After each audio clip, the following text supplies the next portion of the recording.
nous avons souhaité participer à cette consultation initiée par le gouvernement congolais via le ministre national de la jeunesse, qui au fait consulte les couches de la population sur les réformes qu'ils ont initiées.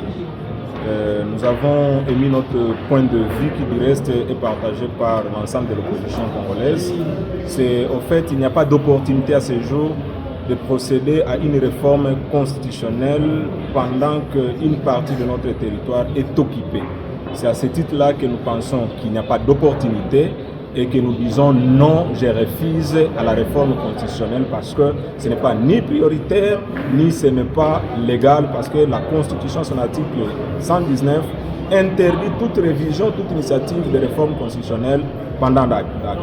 Mais également qu'aujourd'hui, l'on ne peut pas prétendre réviser la Constitution en amenant les jeunes à réfléchir sur ce qu'ils ont, parce qu'ils ont déjà beaucoup, les jeunes. Ce n'est pas un cadeau, ce n'est pas une faveur, mais les jeunes doivent se battre. Se battre pour leur survie, se battre autour de la gestion. Ce n'est pas que le gouvernement doit décider aujourd'hui que je vous donne 10% de ces quotas-là. Et même si on donnait les quotas aux jeunes, ça sera partagé entre les enfants des dignitaires d'État. Alors nous devons être conscients que ce n'est pas un cadeau. Nous, jeunes, devons nous prendre en charge. Déjà, la Constitution actuelle garantit aux jeunes. C'est comme ça qu'il y a les dispositions telles que l'article 42 qui sont complétées par les articles 72, 102 et 106 de la Constitution. Et quand vous allez plus loin dans les lois organiques, on donne déjà la possibilité à un enfant de 18 ans de gérer. Et cette gestion à 18 ans, c'est au vu de la maturité parce qu'il faut faire la différence entre la majorité civique et la majorité politique. La majorité politique tient compte de la maturité de la personne qui doit gérer. Il n'y a qu'au Congo qu'on peut quitter de l'église au ministère. Or, ailleurs, l'on doit commencer dans l'administration. Vous êtes journaliste, vous avez de l'expérience dans le journalisme.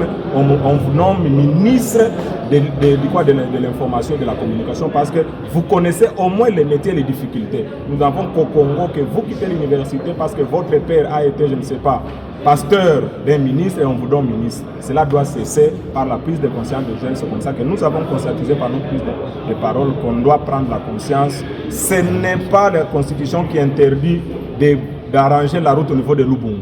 Mais c'est au fait l'incompétence de ceux qui gèrent la province, de ceux qui gèrent le pays, qui amène à ce que les jeunes soient dans la précarité. Ainsi, j'appelle aux jeunes à la conscience et à la prise en charge. Cela amènerait l'hypothèse où il n'est pas président parce qu'il a été élu pendant qu'une partie du territoire a été occupée.